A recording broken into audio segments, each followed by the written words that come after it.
It's time now for a Scoop, our weekly conversation on international media. We look at who shapes a narrative, explore journalistic ethics, and ask the reporters the difficult questions. Today, we're looking at what can happen when the reporter becomes a story.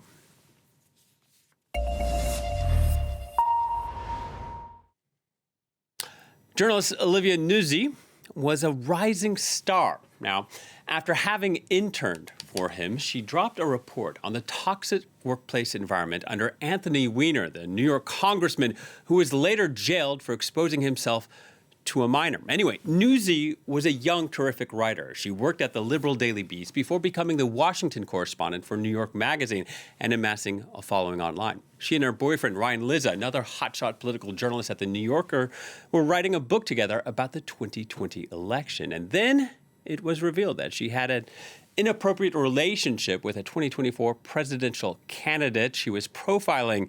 Here's the New York Post.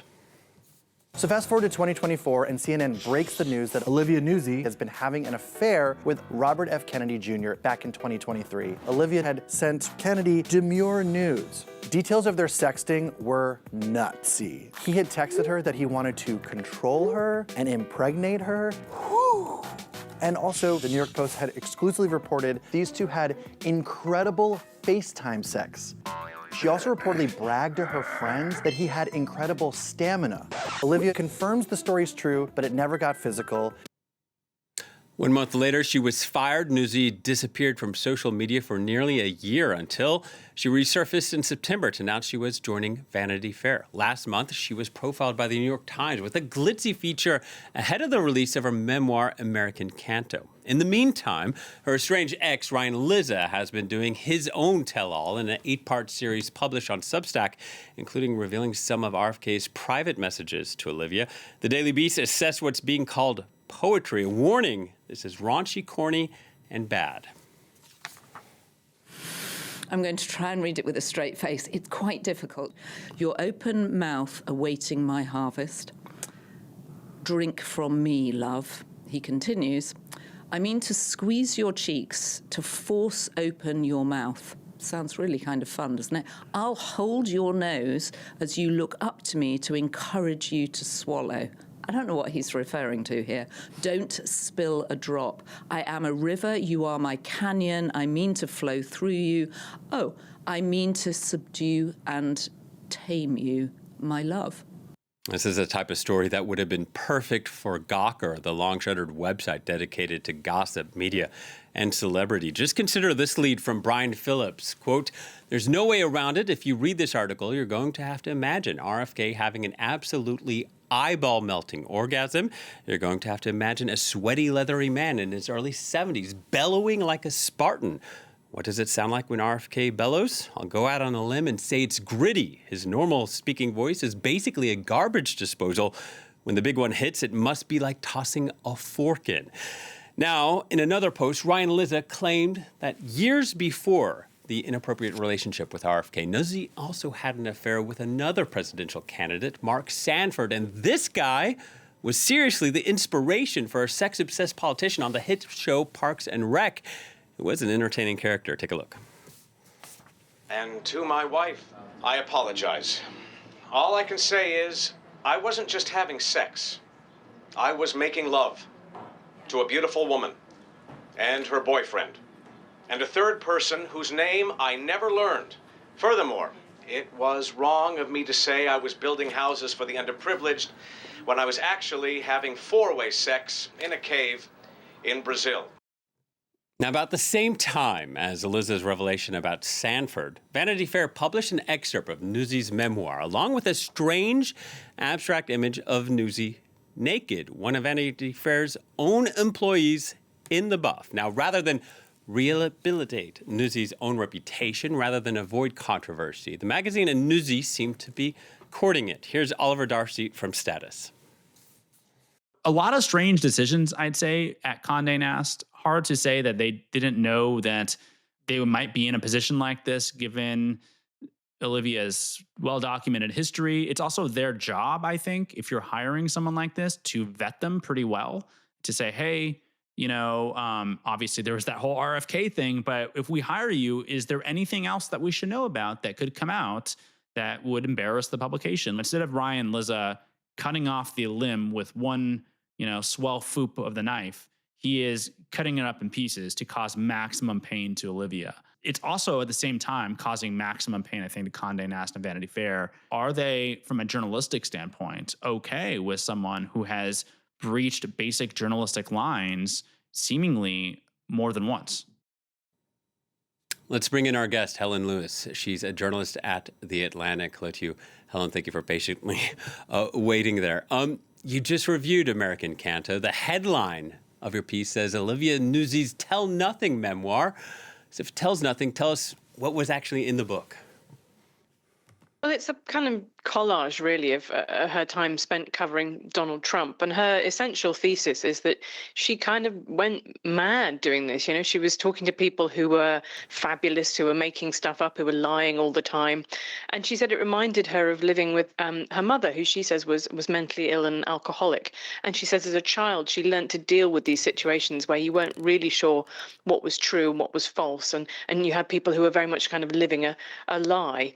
So there is some really interesting stuff in the book, but the reason I said it was a tell nothing memoir is that she sort of plays footsie with the reader about what exactly happened with RFK Jr., which is a kind of an odd decision, because that's really what everybody's reading the book for. That's what people want to hear from her about. And also, in a way, if she wants to rebuild her journalism career, she needs to kind of give an accounting of what happened and really convince people she's not going to do it again.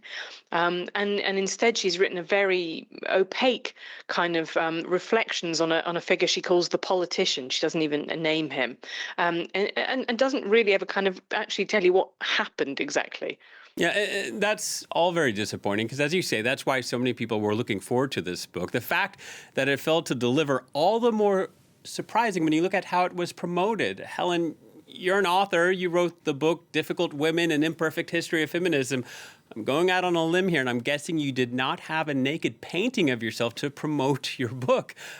What do you think of the way Condé Nast, Vanity Fair, Nuzzi handled all of this? Yeah, I mean, I thought the initial rollout went, she had an extract in Vanity Fair, her own magazine, and I would say a very flattering interview in the New York Times, in which the headline was Olivia Nuzzi did it all for love. And I would say actually, really, it sounds more like she did it all from a kind of all-consuming sexual obsession. So that was a kind of, a prettied up version, I think, of what happened. But the problem with that is that when you blanket people with clouds of kind of guff and PR, the temptation is then for everybody to kind of want to, stick a pin in it and pop that balloon.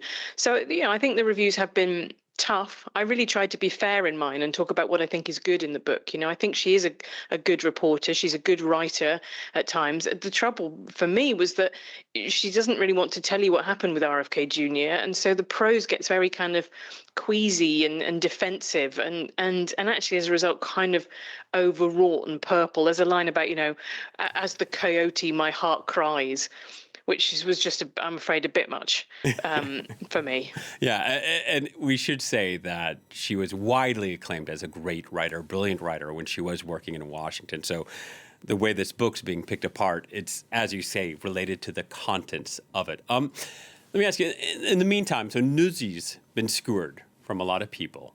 Her credibility has been questioned. Has there been any level of criticism towards RFK or toward Mark Sanford?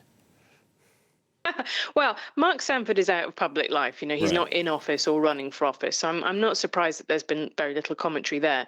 But yes, in another time, and I know that European attitudes to this can be very different to American attitudes, but traditionally American politics has been quite moralistic about sexual relationships, really. I'm thinking back to Bill Clinton and Monica Lewinsky. But there has been absolutely no suggestion that RFK Jr. might consider his position. And he has said nothing. His spokesman isn't responding to queries. He's just ducking out of the whole thing, which I think is fascinating because really, I'm sure people, watching this thinking, why do I care about some, terrible affair between people and some revenge writing by someone's ex-boyfriend? There is a really serious point here, which is that RFK Jr., as described by Nuzzi in the book, she talks about whether or not he's actually taking drugs, illegal drugs or prescription drugs. Now, he is a former drug addict. He says he's cleaned up. If that's not true, that's something that it's possible that people would have liked to know before they confirmed him in his very senior government job. Yeah. Ryan Lizza has also made another series about allegations about him, essentially saying that he doesn't really believe his anti-vax rhetoric, his anti-vaccine, stance, and he's sort of saying it for popular effect. That's very interesting. I would like to hear a little bit more about that, because vaccines are a huge deal in public health terms, and getting an answer on whether or not he is saying a different thing in private to in public would be really useful to know. Yeah, very, very important. The scandal, it also raised some questions within our own media industry. Colby Hall at Mediaite said there's no money in journalism anymore.